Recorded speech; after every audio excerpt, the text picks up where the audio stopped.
Welcome everybody to this webinar with a very nice title, Rights on Paper, Rights on Practice, Rights Not Practice.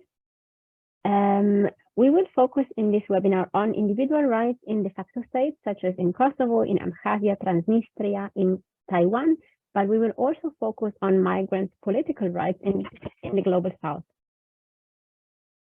We discuss multiple citizenship or non-citizenship, again, in de facto states, and we also discuss citizenship policies in the Global South.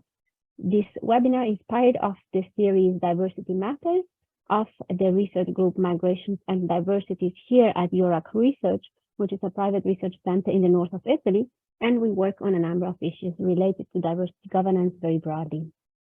My name is Verena Wisthaler. I am a migration scholar here at EURAC at this institution, and I will be the moderator of today. We have two speakers, as announced already in the communication for the webinar, and that is first of all Dr. Victoria Finn. She's a Max Weber Fellow at the Robert Schuman Center from the European University Institute in Florence, and her main area of expertise is migrant political participation, citizenship and non-citizenship policies, and migration governance broadly in the Global South and South America.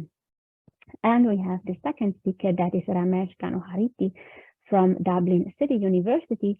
He is in his final stage of the PhD, and his main area of expertise are de facto states and citizenship policies therein.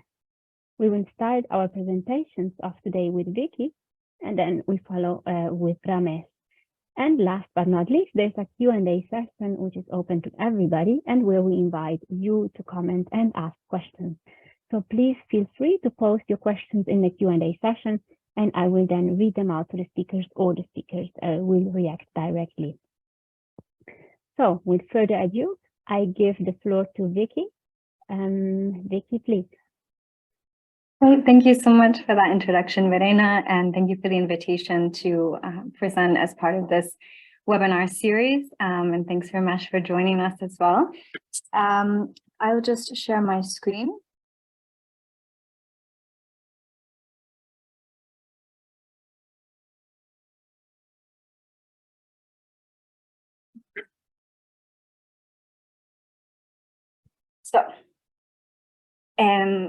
So I will be talking, of course, about rights on paper and practice and not practiced. So I will be focused on the migrant side of this. And as Verena already said, I'll be giving some examples mostly from South America based on my own work.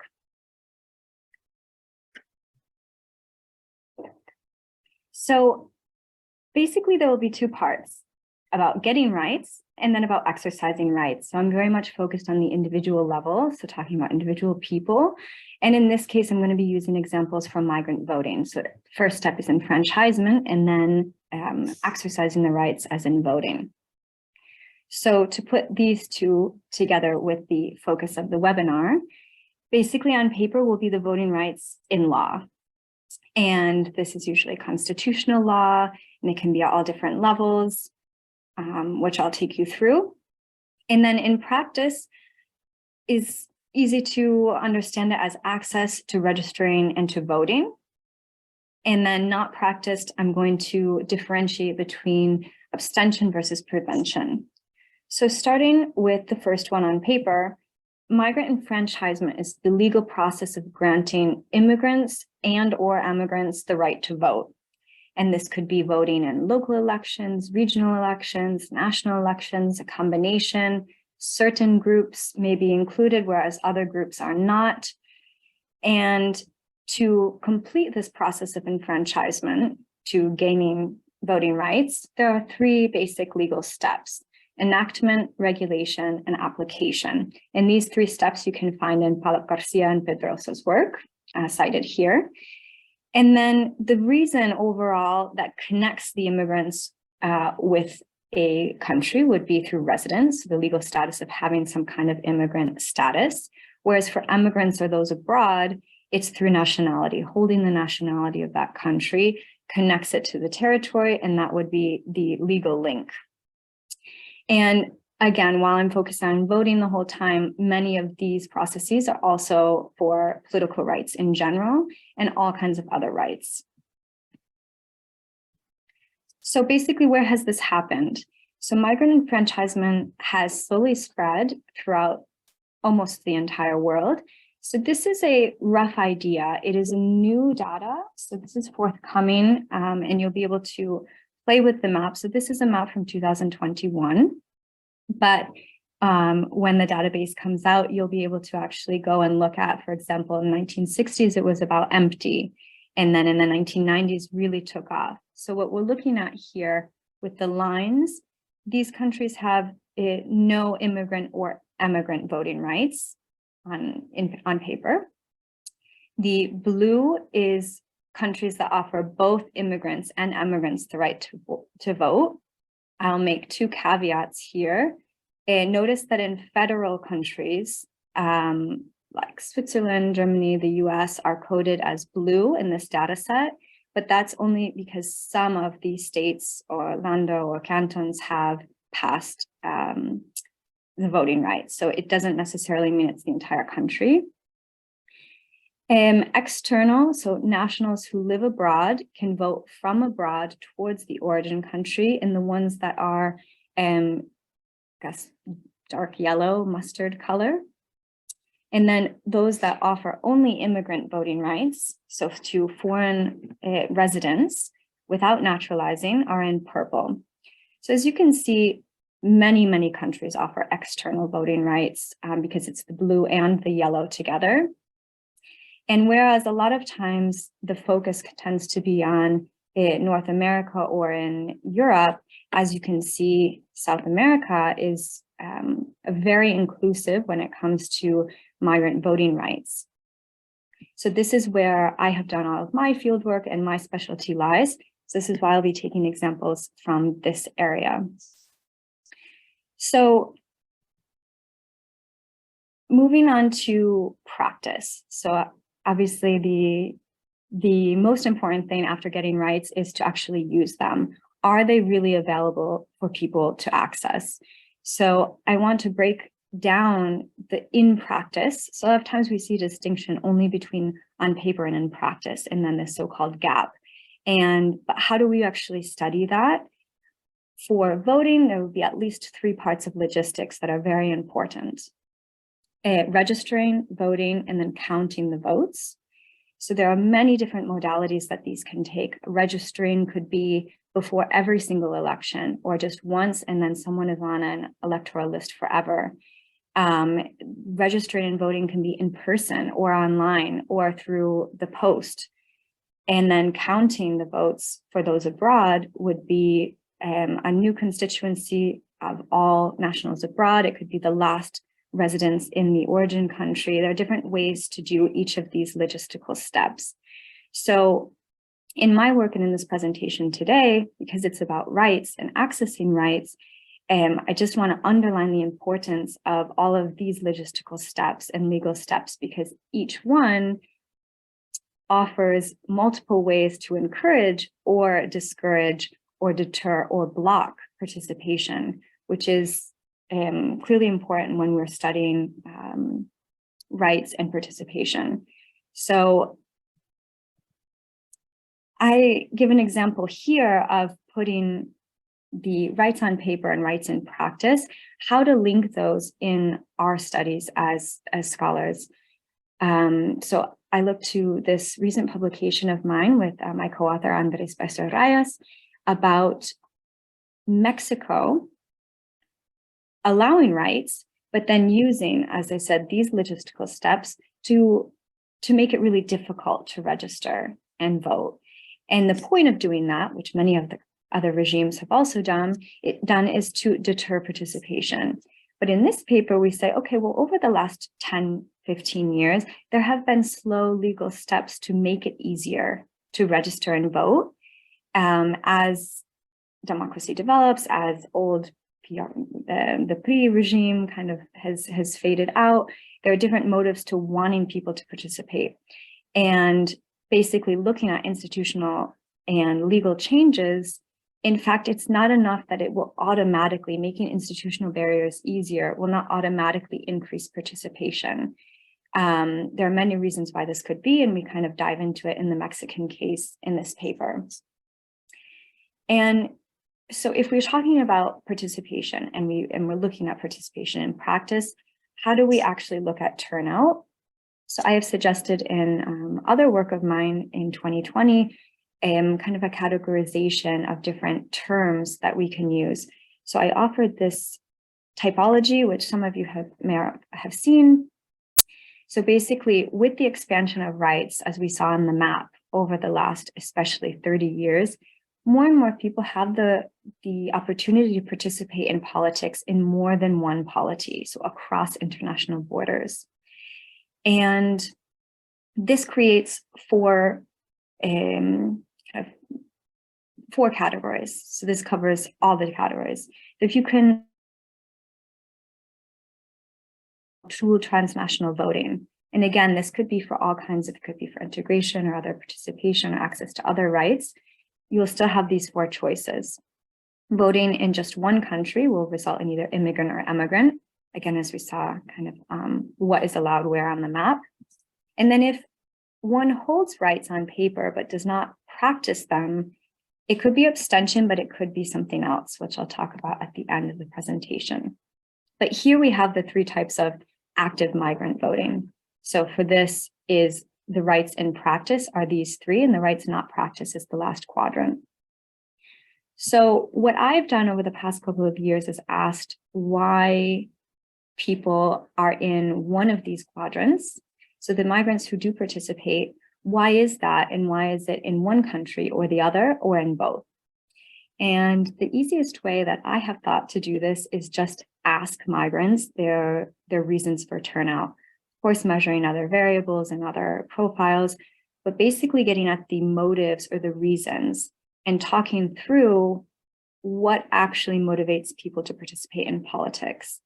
And again, this question is much broader. I'm just using migrant voting as an example here.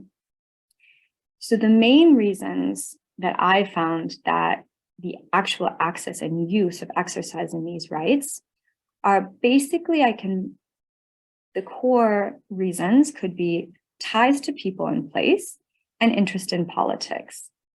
So the ties to people in place, people are usually family members and in international migration or in border regions. Normally we have part of the nuclear family or extended family in at least two different places, right? So these are the ties to people. And the ties to place is very territorial. So a very simple example would be, why do you participate? People typically say things like, well, I live here, I work here, of course I participate here, this is where my community is, et cetera, et cetera. So these are ties to place. And an interest in politics, a classic determinant in electoral studies of basically if you're uninterested in politics, normally you just back away and don't get involved. And I have been trying to put these reasons together in a broader framework of what I'm calling a theory of political embedding. And I'm working on my book right now, which will basically be about political embedding, which is a concept and a theory which is much broader than migrant voting, which can be used to talk about political integration in general or any types of participation. So it really is the bridge from understanding once rights are on paper, the different steps of people wanting to use them and then actually accessing them. The role of belonging, I do want to mention because it's one of, it's a commonality between Ramesh's work and mine as well on, belonging we just can't ignore. It's definitely there. It's very hard to measure because it's usually hidden and it's hard to capture in direct questions. So what I've done in the theory of political embedding is put in belonging as one of these hidden mechanisms in between the cause of a tie with the outcome of participation, in this case, migrant voting. So along the way, people who use their ties and then actually feel a sense of belonging tend to be more likely to participate. So the role of belonging is very fuzzy. A lot of studies try to either kind of dodge the aspect or try to incorporate in a different determinant or something. but it's a tricky one. But I do want to mention it that, at least in my qualitative in-depth work, it definitely appears a lot, and it seems to be one of these mechanisms. Another mechanism, an example would be developing feelings of civic duty. So it's somewhere in between having a territorial tie to a place and then participating, and the tie then ignites or instigates feelings of civic duty. And this I found for both immigrants in a new place and towards the origin country as emigrants and over the long term. So these I want to mention mostly because you can use them in the idea of political embedding, not just for voting rights or any type of accessing rights. And then for the last part of the presentation, I want to dive into the rights not practiced. So while I was developing this theory of political embedding and asking people why they participate, in the end, a very important reason was the opposite reasons that they were giving why they did not participate. And kind of an easy way to understand it is what I'm calling abstention versus prevention. So originally in my typology, I have abstention because I say, okay, you have rights and you're not using them. It's abstention, which the classic electoral studies literature would tell us. But in the end, especially working in non-democratic settings, and this might be generally more true in global South, where there's more fluctuations between political regimes and different experiences with different political systems. Rights not practiced sometimes is involuntary. And again, I highlight participation here. I think all types of participation and integration, this kind of logic, we should definitely apply in our studies. To give you some examples of abstention would be a voluntary non-participation, whereas prevention is involuntary. So abstention is quite straightforward.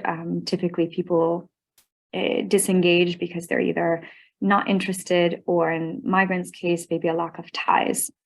In my work, I've seen this a lot with Peruvians, mostly being kind of fed up with politics. So it is apathy, but the cause of it is probably its own body of study. The important thing I want to focus on here is prevention. So rights not practiced or non-participation, we should not jump to the conclusion that people just don't want to participate. Say in the Mexican case, people, oh, well, they're just uninterested. Well, is that really true? Or was it something about political socialization processes? Or is it something going on now? Or is it the logistical barriers? I mean, there are many different reasons to explain non-participation, and it should not go back to reflecting regular voters or non-migrant voters, or people who do not live these transnational lives, which are more nuanced, especially between different political regimes. So prevention, things like distrust and fear. Legal barriers is obvious if enfranchisement has not yet happened. For example, Cubans abroad cannot vote from abroad for Cuban elections. The logistical barriers, like I said, in Mexico, making it very difficult to register and vote. Even though you have rights on paper, the logistics make it difficult. And then in Venezuelan interviews as of late, the distrust and fear, why go to the embassy and interact with authorities who, I don't trust, I don't know what will happen. It's definitely not anonymous. I could get on some kind of list. They would have my name, the government would know who I am. This kind of very typical answers of, so in the end, it's really non-participation because of prevention and the situation. And I want to underline that, especially in the case of international migrants, it's not only previous, so temporarily prior experiences during political socialization in non-democracy, it can be post-migration in the wherever you're living, what's happening now in the origin countries. The Venezuelans answering these distrust and fear with good reason. This is not part of the socialized experience. It's part of the post-migration. So it's ongoing, the non-democracy right now. So I think it's important also to not make this temporal distinction between pre-migration and post-migration, what you have learned, it's still ongoing. So to wrap up, so basically to study participation, I think for most in the audience are either students or scholars of these topics. When we talk about participation, I think it's really important to examine rights on paper, in practice, and not practiced. And on paper, it does not only have to be legal and political processes but behind offering, granting, or claiming political rights. It can also be deeper and also more sociological, perhaps, understanding normative stances of who belongs, underlining politics and policies that either include or exclude certain groups. In practice, I gave 2 examples of how to look at rights in practice. It's not only participation, but it's also the logistics and the steps within. And finally, to underline rights not practiced are not necessarily voluntary, to look at the involuntary aspects of it. So thank you very much. And if you have questions or whatnot, post Q&A, feel free to reach out to me via email or online.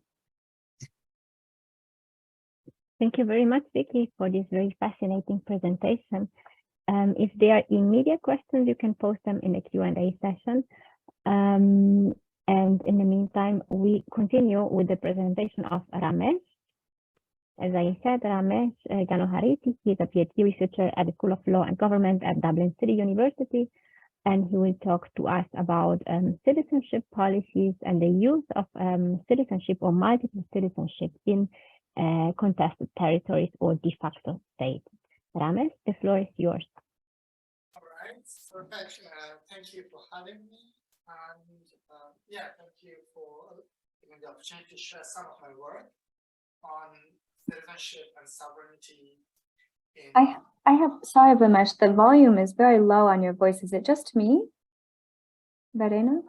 No, actually, if you could speak a bit louder or go a bit closer to the microphone, it would be better. Okay, is this better? Slightly better. I will try to speak loudly as possible. I'm not sure what mic is. Is this better? Yes? Okay. Yeah. So what I'll talk about is go over some of the contestations between or the frictions between citizenship or legal statuses individuals have and the associated rights that are traditionally associated with citizenship. So, and basically that's the 2 tensions that I find in my work about how we deal with recognition of the various legal statuses individuals have in contested territories or aspirant states, de facto states, and the rights and obligations traditionally associated with citizenship can be ranging from voting rights to freedom of movement and the whole range. So then, I have to give a bit of context in order to understand. This is a bit of theory, but of what I mean by aspirant states. So those are territories that have a desire for statehood and have an active, they work actively for international recognition. And thus they also have organized political structures. They have a resemblance of government, they control a certain territory. So they should not, they're different from territories under rebel governance, for example, or autonomous movements. So that makes them unique and a unique category. But some of these rights and issues that individuals face would be applicable even in case of migration, for example, or individuals in cross-border communities. Some of these issues may be the same, but other things might be a bit unique to these cases. And in my work, I primarily look at the post-Soviet space in relation to my cases. So a lot of my examples would be from here, but if you have any other questions in relation to other aspirant states, I will try my best to answer them, but my main focus is this particular post-Soviet region. And what has happened here, like in many other places, is that there are different actors involved who compete over the territory. Transnistria, there is a Transnistrian government, elected body that aims to represent people living in Transnistria, while Moldova, on the other hand, says this is a territory, and so are the people living in this territory. And in some cases, the territory and the people overlap very closely, but in some cases, like Abkhazia, we have the case where the Abkhazian state claims its territory. However, not all the people living on this territory are entitled to Abkhazian citizenship. So primarily ethnic Georgians who live in Abkhazia are not recognized as Abkhazian citizens. They are still considered as Georgian citizens, even though they live in Abkhazia. So sometimes there is no overlap, or there's some difference between territory and people, but also, of course, there's other types of competing claims over authority in different states. Having said that, what I look at is really what are the legal statuses individuals have living in these aspirant states, and then what are the rights associated with these different legal states.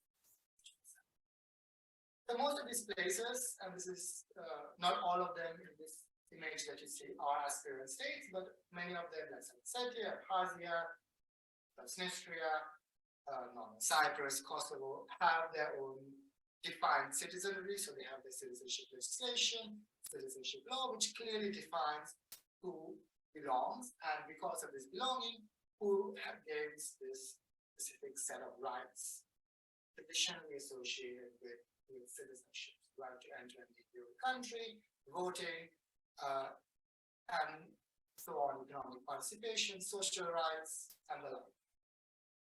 And then what happens, so then what happens with this, that's a tension between the different legal statuses, and the recognition behind of these legal statuses is the citizenship of Abkhazia recognized internationally or not, and then the associated rights that come out of it as a result of the interaction between recognition of these legal statuses on the one hand, and the existence of the legal status by itself, person possessing the legal status.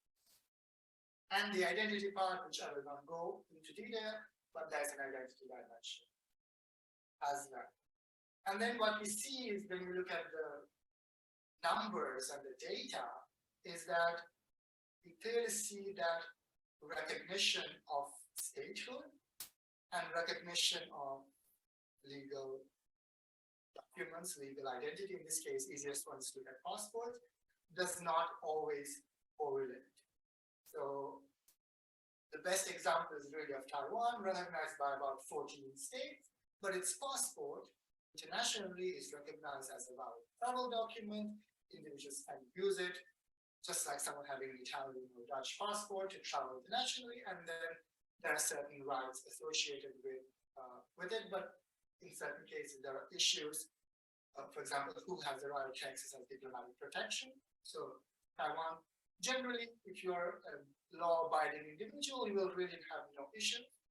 But in certain cases, in the case of Taiwan, there have been several cases coming from some East African countries where at some point Taiwanese individuals with Taiwanese passports have gotten arrested, they've committed a crime, and then they've been extradited to the People's Republic of China, to Beijing, instead of Taiwan, simply because of these East African countries said we don't recognize Taiwan as a sovereign state, so our job is to extradite him to his country of nationality, which is in the People's Republic of China. So sometimes there is this tension, even if your documents are recognized, the question of who will diplomatically represent you if something goes wrong. In Abkhazia, there is, for example, an agreement, even though in practice it's not really applicable. Even Abkhazia magically ends up being in the EU, who only has an Abkhazian citizenship. he can seek consular assistance from the Russian Federation. But then the question is, will an Abkhazian ever end up being in the EU if he only has Abkhazian documents? And the short answer is no, because his documents are not recognized to begin with, even though legally in practice there are these various mechanisms for consular assistance, for example, like I mentioned. And then what happens with these rights? So all these individuals living in these places, many of them have the local nationality, local citizenship. However, what happens with these rights? And I use this kind of very, broad brushstrokes typology in order to just place them into various categories.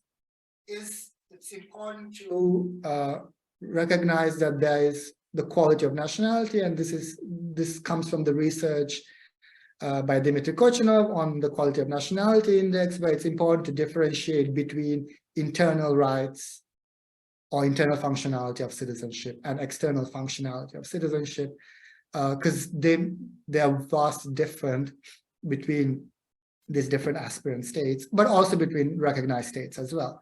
So in terms of internally, so strong internal, what this means is that these places have strong governance structures. They function very much like a state. Individuals can vote. If something goes wrong, individuals can seek legal avenue, that they have some kind of they have a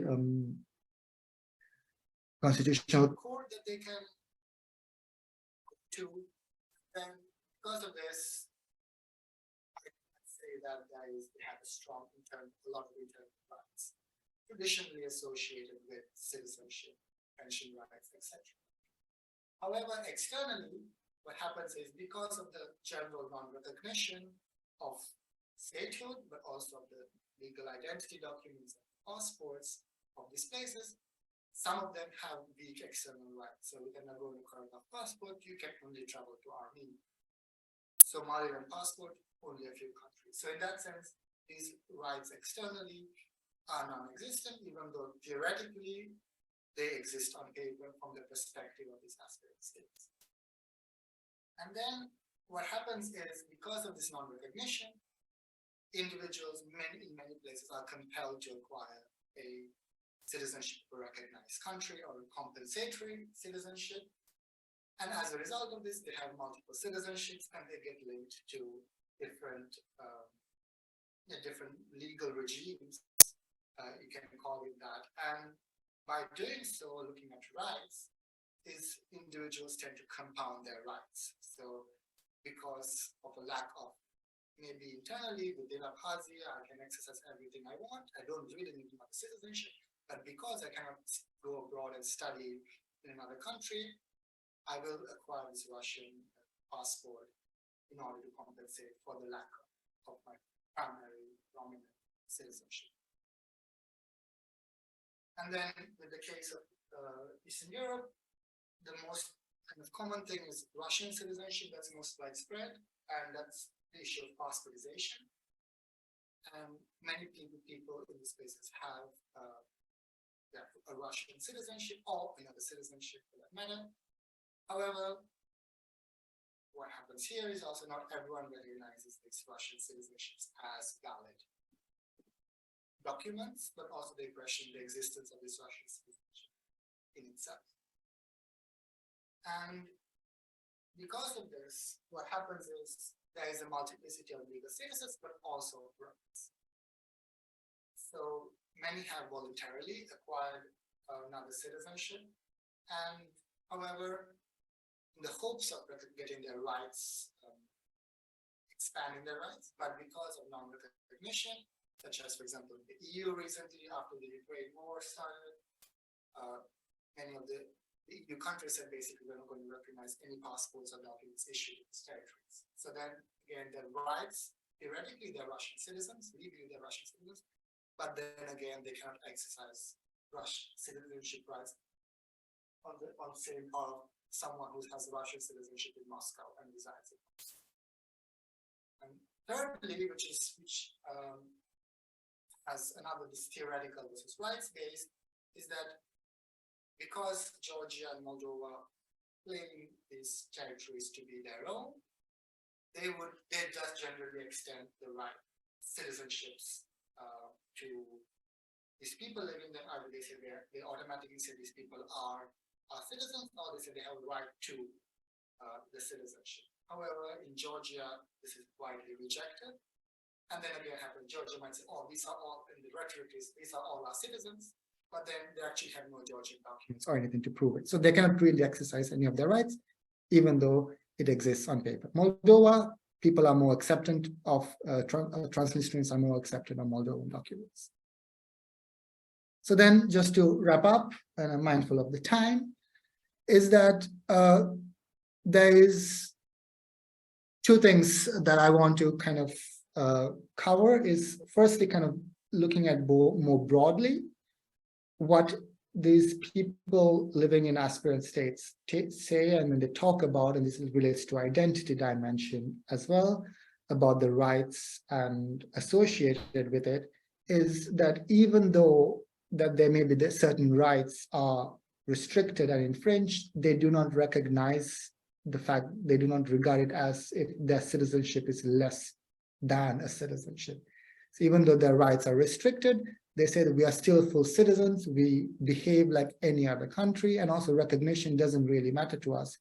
And then a good example is for a Briton to be for an Englishman to be an Englishman, he does not need the recognition of France to say that England is a place that exists. So in that sense, and then they regard themselves as living in a legitimate place. And then kind of me taking that more broadly, what I see is that a lot of the issues that individuals face in these places, maybe the origins of it is related to recognition, but the consequences are very much similar to many other places.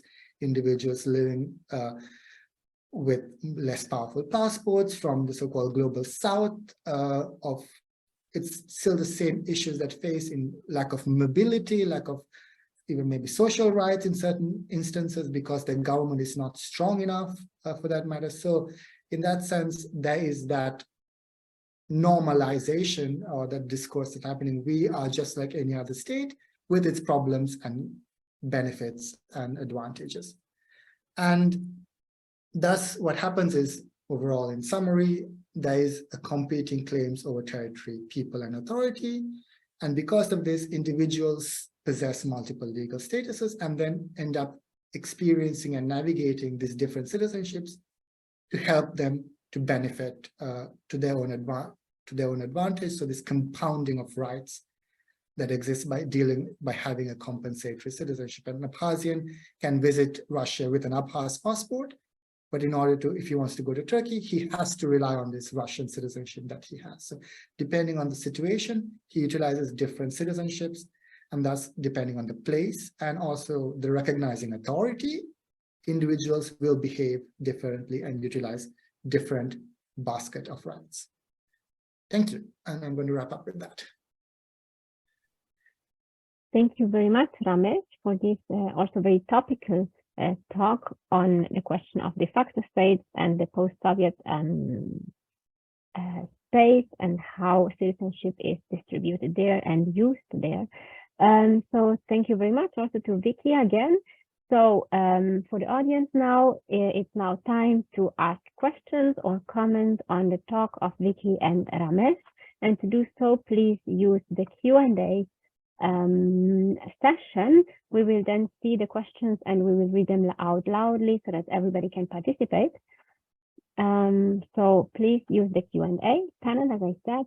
And as long as we wait, I heard that there is one question from Vicky to Ramesh, and then I also have a question to Vicky. So maybe Vicky, you can ask the question loudly, and then in the meantime, we wait for other questions. Okay, thanks so much. That was so interesting. Thank you for sharing your work, Ramesh. I had a quick question.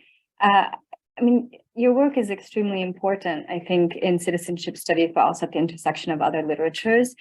But I was wondering about you talk about the weak, strong internal functions, right? So I was wondering about I can understand the international part and the recognition from other states, etc. But for the non-travelers, the normal people who just are in one place, does this compensatory citizenship or holding another passport, does that really solve the everyday issues domestically, whether it's a weak or strong internal? Like, does this compounding rights, I'm thinking normal things like when you have to show your ID, getting birth certificates, and pension, for example, like, are they using these compounding rights, or is it really the people who are using the international travel? Thank you very much, Vicky. Just want to take up also a question from the Q&A session, which is connected and is also directed to Ramesh. Question comes from Sergiu Constantin, a colleague from the from Euroc Research, and he says, "Thanks for the interesting presentation. The question is for Ramesh. You mentioned that the response of EU states to passportization could be the rejection of the recently acquired right associated to the Russian citizenship. Can you please give more details on this question, and what kind of measures can states take?" Ramesh, the floor is yours. So in relation to Vicky's question, what I would say is that yes, primarily it's related to the external rights about mobility and then subsequent rights associated with studying abroad, getting healthcare abroad, etc. But within domestic context, there is also, at least in the three cases I look at, Transnistria, Abkhazia, South Ossetia, there is a compounding of rights in certain dimensions. So logically, of course, if you live in a country that you're a citizen of, why should you care about your other citizenships? Logically thinking, because you'd expect you have all the rights associated. You don't need this other citizenship. However, the most common where this comes of compounding is related to pensions. So in this case, in Abkhazia, the pensions, an Abkhazian pension is like 10 euros a month. And then versus the Russian pension is about 100 euros a month. So at least it's 10 times more. So then individuals can opt for which pension they want. Some people somehow manage to acquire both, but technically it's not legal, and there are cases going on to kind of decide this. In Transnistria, it's the same thing. Individuals have a right to Moldova. They can choose whether they want Moldovan citizenship or Moldovan pensions or Transnistrian ones. So there's this option going on in certain cases, and some people also strategically choose based on which pension is better. Specifically in Russia, it's in Abkhazia and South Ossetia, it's a very drastic difference between the pension sizes. Moldova, Transnistria, less dramatic, the pension sizes that exist. So I think the pensions is the most prominent. And yes, you're absolutely right in terms of, there's a grandma living in a village who looks after her chickens and really care about, the fact that she has a Russian citizenship or some other citizenship. So it really comes down to domestically, really about pensions. And of course, there are occasionally there are benefits associated that come from Россотрудничество, but these are, of course, not systematic in terms of if you are a citizen, you get this, but it's this more in terms of like grants and things like that. Some people may become eligible for different funding streams that come from your country of citizenship. So yeah, really, I would say pensions is the biggest one where it's very much observable, and there may be other cases where, in either other instances, some other cases of like consular protection, for example. On the other hand, for obligations, there's also, yes, another thing is where there is this non-compounding of rights in a way is that until recently, Abkhazian and Russian dual citizens would have had to have do military service in both countries. But now they've signed an agreement, and now the individual does the military service in the country of residence if he's a dual national. So in that sense, there is no longer this double obligation of having to do military service, for example. So there's, in terms of obligations, there's that debate and discussion. The next question about passportization is related to, so here what the EU has done last year in a very systematic way. So it was an EU regulation, Schengen regulation, that Russian passports issued to individual issued in these regions will not be recognized by EU for the purposes of Schengen visas or visa purposes. And how this has in practice, it's really still not clear because again, also most of these circulars of the EU are confidential, so not a lot of information is there. But in short, if the idea is that if the embassy staff somehow gets some suspicion that this document was issued in one of these territories, then they will not issue a visa to it. In the past, this has been done ad hoc, so some embassies have, depending on the political relationship between Russia and different countries, they've chosen different approaches. So many of the Eastern European countries were very much also follow this non-recognition policy, even from 2014, 2008 onwards, while other countries were more choose to be ignorant of the fact. Some countries, for example, there have been cases where an individual goes to an embassy because there's no mission in Abkhazia, there's no EU representation, they apply for visas, for Schengen visas in Moscow, and then as soon as these individuals realize that either A, these passports were issued in these regions, or B, this individual is permanently residing in these territories, they tell, okay, you have to actually go to the, whatever, for example, German embassy in Tbilisi in Georgia to apply for your visa because you're officially residing in another country, even though you're a Russian national. So in that sense, that's how they play around with it. How it's going to look now, there's not a lot of case data after this new law has been, how it's going to be implemented collectively. I'm going to stop there. Yeah, thank you very much. So while we wait for other questions, I have a question to Vicky. And the question is the following. So you said that the political rights of migrants or exercising their rights, migrants might lack interest, or they might be guided by distrust. And I'm wondering whether there's a relation between the political behavior of migrants once they're out of their country and the citizens or the general public in the country. For example, you mentioned the case of Peru, that the migrants there might lack interest in voting, but how is there a link between the general political behavior of Peruvian citizens and voting rights? Yeah, thanks for that question, Verena. Yeah, absolutely. So there's a lot of different groups that you can compare. So I think looking at immigrant groups abroad with their so-called matching, counterpart back in the origin country. I have not done any empirical comparative analysis on this, but it has been done both for individual political behavior and then things with political party affiliation or mobilization. So, for example, I know of one empirical paper who do try to actually match the counterpart of Colombian and Mexicans in the US with Colombians and Mexicans from the same area back home and compare the political behavior. This is a paper by Jay McCann, Cristina Escobar, and Rana.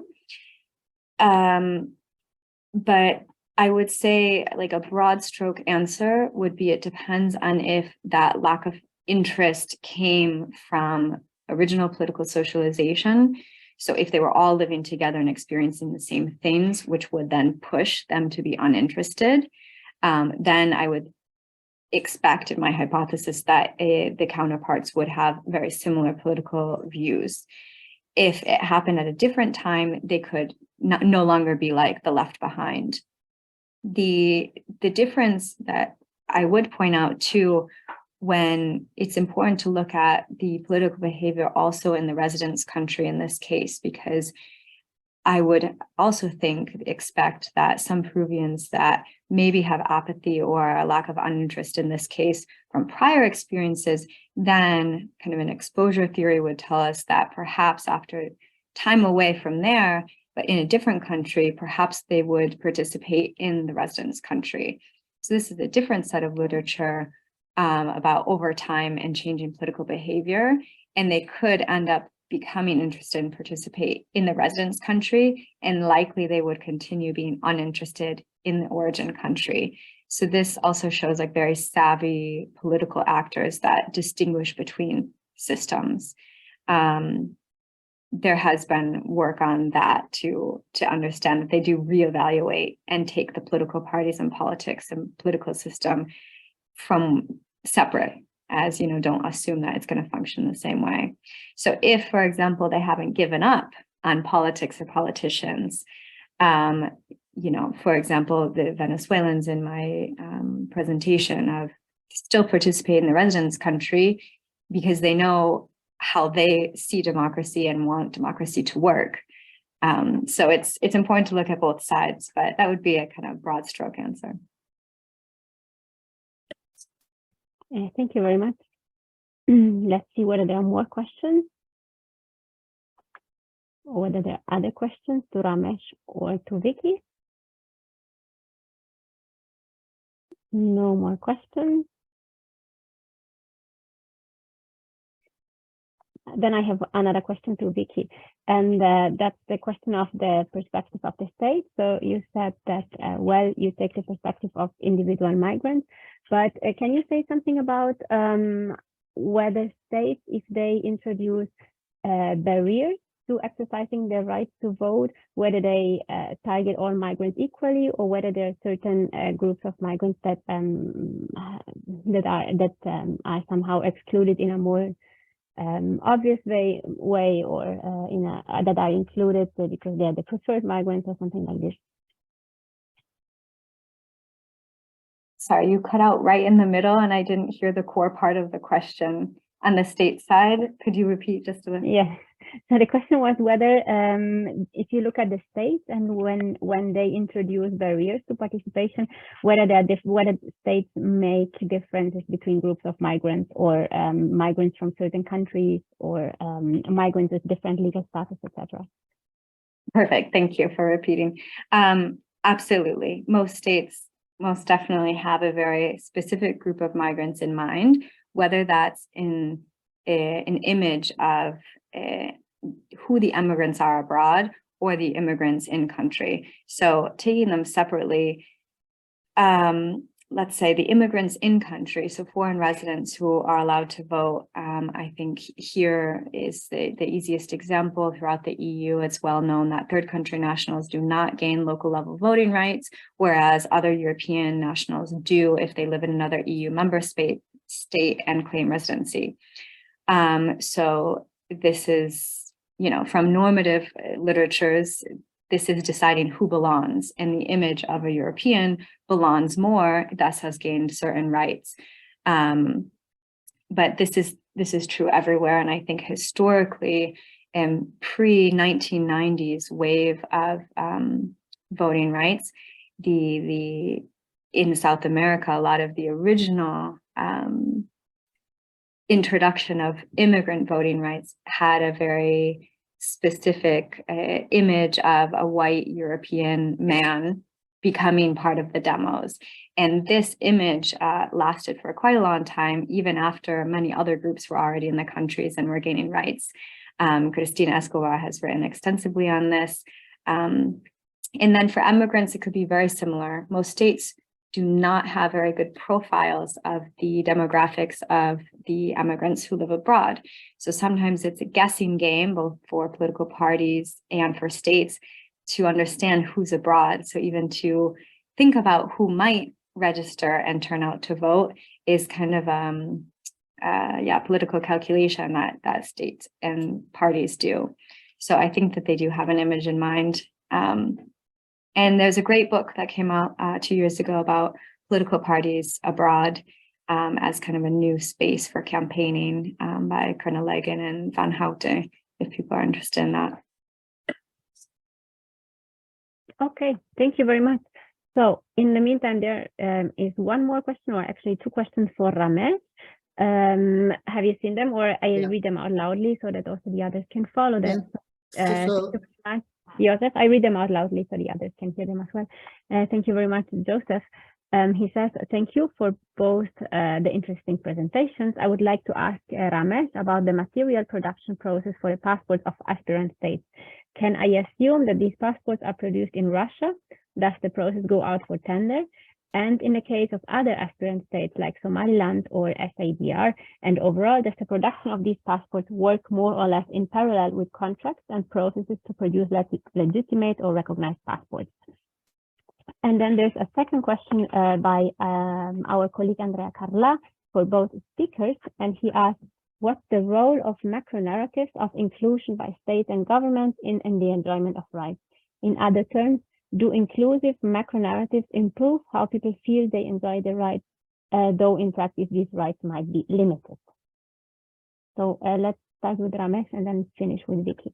Yeah, so that's a very good question by Joseph, to which actually, I haven't really looked at that from that angle, but B also, even if I did look at it, I know I will not get this information because it's a very highly securitized question in relation to who is the producing these documents. But one thing I can say is that in Transnistria until 2001 and in the other two places until the mid-2000s, they used old Soviet issued documents. So not necessarily that the documents were issued during the Soviet Union, some of them still had them, but these were blanks that had been printed in the Soviet Union, but were filled out post-independence, post-92. So some individuals until these places started issuing their own local ID documents. So in the post-Soviet space, people have two passports.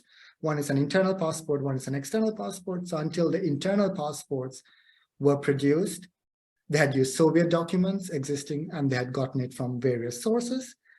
Post that, they had they produced their own documents, and South Ossetia and Abkhazia also have an international passport after recognition. Transnistria doesn't even bother with an international passport because they say, well, no one recognizes us, so why should we waste resources and time to produce and print this document? So they have their internal travel document. And so in terms of who produces them now, we don't know. There has been evidence in the past, and that's publicly available and can share. So in the early mid-2000s, when Abkhazia tried to produce, have their own documents, at some point, apparently one set of these documents were actually being brought in from Turkey, and then Georgian authorities confiscated them, found them, and these documents were confiscated by Georgian authorities. So in that sense, who is producing them now? I don't know, but probably I will never know how this was. But I mean, I assume it goes through the tendering process in the sense, because obviously Abkhazians themselves don't have the resources to produce high quality documents for international travel. Yeah, about the macro narratives, I think just to be short, it's also about in terms of inclusion and exclusion. I think especially it's highly observable in Abkhazia, where individuals are, so the Abkhazian narrative is very ethnocentric in that sense. So there's always this expansiveness to include diaspora groups. So if you're an ethnically Abkhaz, you can get Abkhazian citizenship. Even if you have not lived there for 100 years, from your family line. So there's that inclusiveness, but also at the same time, there's this exclusion of minority groups that you think threaten the nation state, which is the ethnic Georgians in Georgia. So that narrative does exist of belonging, who can belong to the state, but that's a whole different discussion. But it does exist, but it doesn't really relate to rights, but it's more about belonging and historic justice or fifth column, that kind of narrative. But not really about rights per se. Great, and I'll just add my short answer to the last question about macro narratives as well. I think a really easy, graspable situation would be macro narratives about immigrants and those nationals living abroad. So I think in many, many countries, it's been very obvious in political speeches about a shift from treating diaspora or nationals abroad as traitors, of just abandoning the country, disloyal, that kind of narrative. and very much a switch to, oh, compatriots, our nationals living abroad are sending us money. Maybe they'll return with new skills. They're helping the people who have left behind. They're creating international ties for us. So that those kind of macro narratives most definitely change the way people, both in the origin countries and those nationals living abroad, could feel about actually accessing the rights that they have on paper. So I'll stop there. Thank you very much, Vicky and Dr. Ramesh, for your answers. So are there more questions? If not, we are exact on time, and I thank you very much, Vicky and Ramesh, for the very interesting and also very topical presentations, and also the audience for their questions. And I would like to draw your attention to the next upcoming webinar, which takes place on the 22nd of March and focuses on linguistic diversity in secondary and tertiary educational contexts, exploring students' attitudes and perceptions. And it will be a conversation with Professor Binant from the University of Hanover, Professor Dalziel from the University of Padua, and Marta Guarda from Europe Research. As you see, our webinars are very interdisciplinary and tackle a broad and focus on diversity from a very broad perspective. So that was today's webinar on rights on paper, right and practice, rights not practice.